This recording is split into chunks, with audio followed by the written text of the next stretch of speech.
অন্নপূর্ণা যোজনায় 1,20,00,000 বেশি দিদি আর বোনের নামকে আমরা নথিভুক্ত।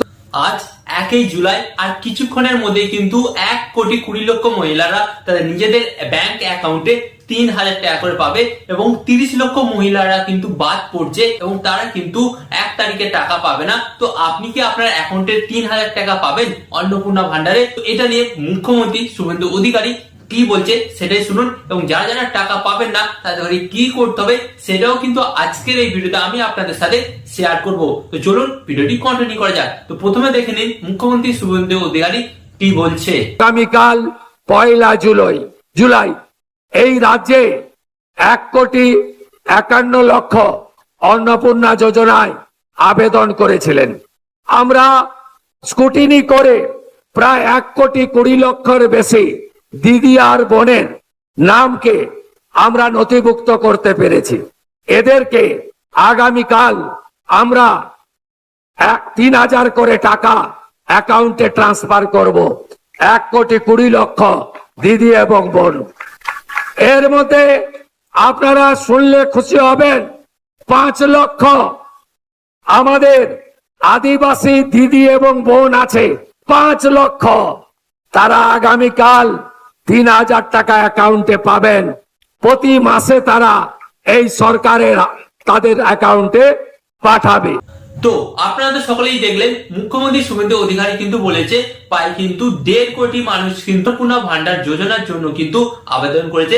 তার মধ্যে তিনি বলেছে পোর্টালে 1,20,00,000 মহিলার নাম এন্ট্রি করা হয়েছে এবং 1,20,00,000 মহিলা কিন্তু 1 জুলাই মানে আজকে আর কিছুক্ষণের মধ্যে টাকা পেয়ে যাবে নিজেদের ব্যাংক অ্যাকাউন্টে 3,000 টাকা করে। এবং সেখানে কিন্তু তিনি দেখাচ্ছে, যেটা হিসেব দেখাচ্ছে যে 30 লক্ষ মহিলার ফর্ম কিন্তু পেন্ডিং আছে এবং এই 30 লক্ষ মহিলার ফর্মের মধ্যে কিছু ফর্ম বাতিলও হবে, কিছু সংখ্যক মহিলা কিন্তু টাকাও পাবে। তো তারা কবে পাবে সেটাও কিন্তু আপনারা জানতে পারবেন। তো ফার্স্ট অফ অল আমি আপনাদের বলি, প্রথমবার যখন টাকা পায় মুখ্যমন্ত্রী বলেছিলেন প্রায় 28 লক্ষ মহিলারা কিন্তু টাকা পেয়েছে। তারপরে তিনি দ্বিতীয়বার একদিন কনফারেন্স করে যে প্রায় 1,05,00,000 ডেটা এন্ট্রি করা হয়েছে তাদের পোর্টালে।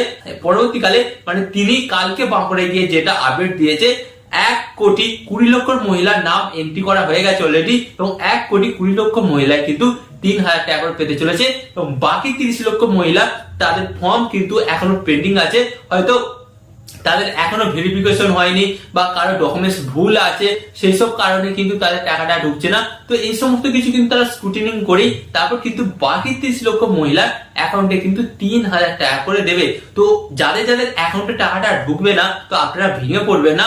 হয়তো আপনাদের কিছু ভুল আছে, সেই ভুলটাকে আপনাদের সংশোধন করতে হবে, সংশোধন করলে কিন্তু আপনারা টাকা পাবেন। তো জুলাই মাসের আজকে তো 1 তারিখ, যারা যারা টাকা পাচ্ছে এবং যারা যারা টাকা পাচ্ছে না হয়তো হতে পারে কিছুদিনের মধ্যে আপনাদের ফর্মগুলো ভেরিফাই হয়ে যাবে এবং ভেরিফাই হয়ে যাওয়ার পর আপনারা জুন মাসের মাঝামাঝি টাইম করে টাকা পেয়ে যাবেন, অথবা হতে পারে আগস্ট মাসে আপনারা প্রথমেই টাকা পেয়ে যেতে পারেন। তো যারা যারা টাকা পাচ্ছেন না তার কিন্তু টেনশন করবেন না। তবে হ্যাঁ, এখানেও একটা বাস্তব কথা কিন্তু মেনে নিতে হবে, কিছু সংখ্যক মহিলা টাকা পাবে না।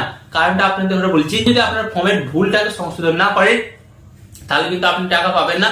সেকেন্ড, আপনার ব্যাংক অ্যাকাউন্ট যদি বিবিটি লিংক না করা থাকে তাহলে কিন্তু আপনার অ্যাকাউন্টে টাকা ঢুকবে না।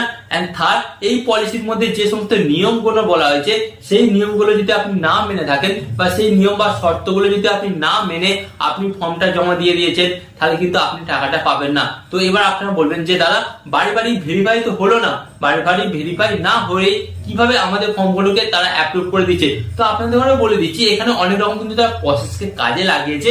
প্রসেসকে কাজে লাগিয়ে কিন্তু তারা কিন্তু বিভিন্ন তথ্য এবং কালেকশন যাচাই করেছে, যাচাই করে তারপরে কিন্তু আপনার ফর্মটা অ্যাপ্রুভ হয়েছে। তো অনেকেই ভাবছেন যে অনেকের অনেক সম্পত্তি আছে বা অনেকে সরকারি চাকরি করে তারাও কিন্তু ফর্ম জমা দিয়েছে, তো তাদের ফর্মগুলো কিন্তু বাতিল হবে। কারণ আপনারা জানেন কিন্তু প্রত্যেকের ব্যাংক অ্যাকাউন্টের সাথে প্রত্যেকের প্যান কার্ড লিংক করা আছে। তো সেই সমস্ত ফর্মগুলোর মাধ্যমে কিন্তু আপনার সমস্ত ডিটেলস পেয়ে যাবেন যে আপনার পরিবারের মধ্যে বা আপনার হাজবেন্ড সরকারি চাকরি করে বা আপনার হাজবেন্ড ডাক্তার বা আপনার একটা বড় গাড়ির বিজনেস আছে বা আপনার বাড়িতে 4 চাকা আছে বা আপনার অর্থনৈতিক অবস্থা খুব ভালো। তো আপনারা এই অন্নপূর্ণা ভান্ডার যোজনার ফর্ম জমা দিয়েছেন। তো এগুলো আপনারা কি ভাবছেন, এগুলো কিন্তু সরকারের কাছে ধরা পড়ে যাবে, যার ফলে আপনারা কিন্তু অন্নপূর্ণা যোজনার টাকা পাবেন না। তাই আপনাদের বলবো এই সমস্ত জিনিসগুলো বা ভুলগুলো যারা করেছেন তারাই একমাত্র টাকা পাবেন না। তাছাড়া তাছাড়া যে সমস্ত নিয়ম বা রুলস গুলো লেখা আছে, এই নিয়ম এবং রুলস গুলোর মধ্যে যদি আপনি পড়েন তাহলে কিন্তু আপনি অবশ্যই টাকা পাবেন। 1 তারিখে টাকা না ঢুকলেও পরবর্তীকালে যে নেক্সট পেমেন্টটা দেওয়া হবে সেই পেমেন্টের ডেটেও কিন্তু আপনি টাকা পাবেন। কারণ আপনাদের ঘরে বলে দিয়েছি, মুখ্যমন্ত্রী কিন্তু বলেছে এই প্রসেসটা কিন্তু 3 মাস চলবে। সকলেই জানেন এই 1 মাস হলো এই প্রসেসটা শুরু হয়েছে, এখনো কিন্তু 2 মাস বাকি আছে। তাই আপনাদের ঘরে বলবো, যাদের যাদের অ্যাকাউন্টে টাকাটা ঢুকবে অবশ্যই কমেন্টে জানাবেন, এবং যাদের যাদের অ্যাকাউন্টে টাকাটা ঢুকবে না তারাও অবশ্যই কমেন্টে জানাবেন। কারণ এই পরবর্তী নেক্সট স্টেপ কি আপনাদের ঘরে জানিয়ে দেবো, যে আপনাদের অ্যাকাউন্টে টাকা না ঢুকলে আপনাদের ঘরে কি করতে হবে। তাই আপনাদের ঘরে বলবো আর কয়েক ঘন্টা অপেক্ষা করুন, তারপরে কিন্তু আপনাদের ব্যাংক অ্যাকাউন্টে টাকা ঢুকবে। এখানে কিন্তু মুখ্যমন্ত্রী নিজেই কিন্তু আজ বোতাম প্রেস করে কিন্তু আপনাদের টাকা ব্যাংক অ্যাকাউন্টে ঢোকাতে চলেছে। আপনাদের ঘরে বলবো কয়েক ঘন্টা অপেক্ষা করে দিন।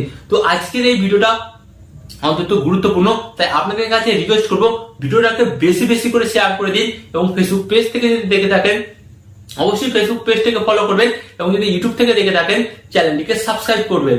তো আরো এই ধরনের গুরুত্বপূর্ণ ভিডিও পেতে আপনাদের ঘরে কি বলবো, আপনারা সর্বদা আমাদের সাথে থাকবেন চ্যানেলটিকে সাবস্ক্রাইব করে।